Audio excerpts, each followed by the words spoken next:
This is brain. Brain is a blob of cells and lightning zaps. It does some thinking things, and some of those things are annoying things. Brain is filled with chemicals, but it's not that simple. Brain would be a lot easier to deal with if brain weren't the single most complicated thing in the universe.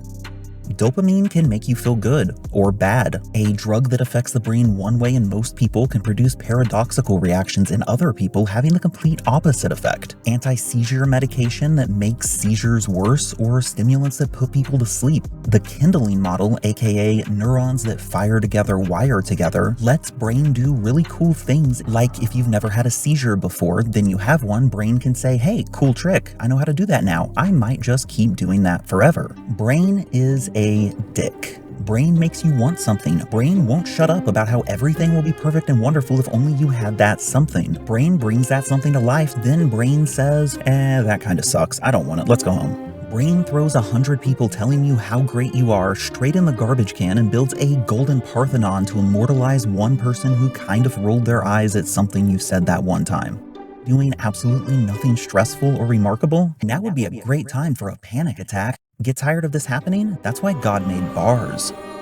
Swallow an alprazolam and it quickly makes its way into the bloodstream, where it readily crosses the blood-brain barrier and attaches to the BZD binding site of the GABA-A receptor. It's not an agonist of the receptor, so it doesn't directly activate it, but instead functions as a positive allosteric modulator. It opens the chloride ion channel, allowing the GABA already in our bodies to exert a more powerful effect. This works really well. Brain is calm, brain is happy, but brain is a dick.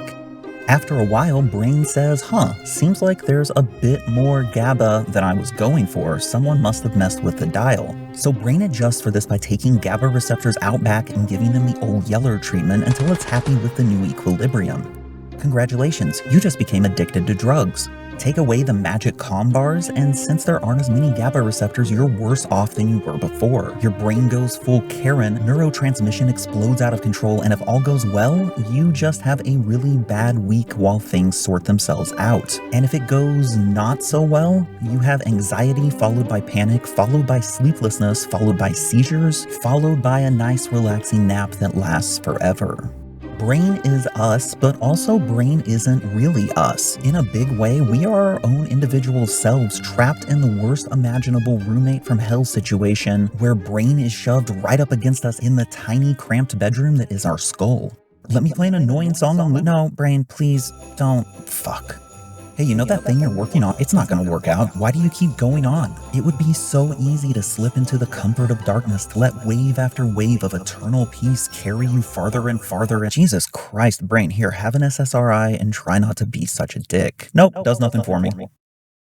Hold on, wait. Those birds, they aren't annoying today. They're actually kind of nice. And the sun, it's not such a blinding annoyance. It feels warm and good. I kind of want to go for a walk and call up all the friends I've been ignoring. Everything's not so bad, and a lot of things have been going great. I've just been working it all up in my head. I'm glad to be here. Yo, I noticed our chemistry was a bit off lately. Finally got around to fixing that. Killed off some receptors, so dodge that bullet.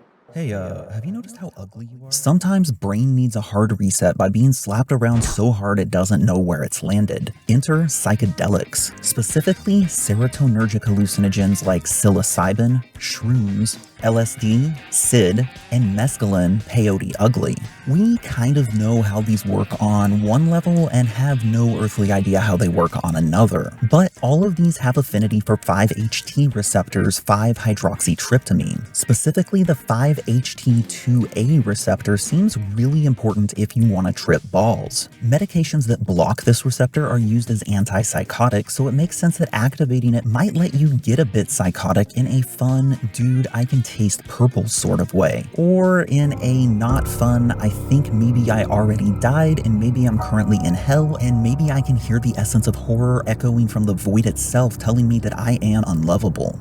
Brain scans suggest psychedelics encourage parts of the brain that don't usually send signals to one another to begin communicating, with a particularly strong affinity for the visual cortex. This might help explain a lot of the visual effects and things like synesthesia, the blending of senses where you can see sounds as colors or taste Thursday. Research on psychedelic therapy is still lacking because the man is trying to keep us down. Thanks, man. Thanks a lot. Really looking out for us on that one. But irreverently, earlessly, irregardlessly, the research that does exist suggests psychedelics could have potential in treating mental disorders, and it's not hard to find anecdotal reports from countless people on how these experiences improved their lives. Some people have permanently ditched decades-long smoking habits after a single psychedelic experience, and these chemicals seem to promote high levels of neuroplasticity, the brain's ability to grow new connections and rewire itself, which is particularly useful for overcoming anxiety and depression that stems from past trauma.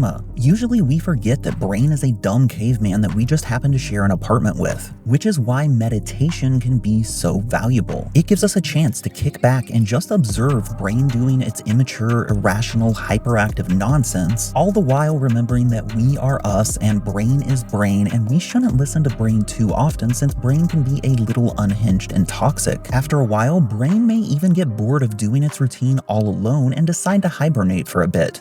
For some reason, most of us find it really difficult to get ourselves to actually meditate on a regular basis, but it seems to promote the same type of neuroplasticity that psychedelics do, and over time, it yields long-term structural changes in our brains that can improve well-being not just while meditating, but in all other moments of life as well. At the very least, it's good to remember that Brain is a silly roommate that we're ultimately stuck with. Setting boundaries and developing a healthy relationship with Brain will probably make existence a bit less dreadful.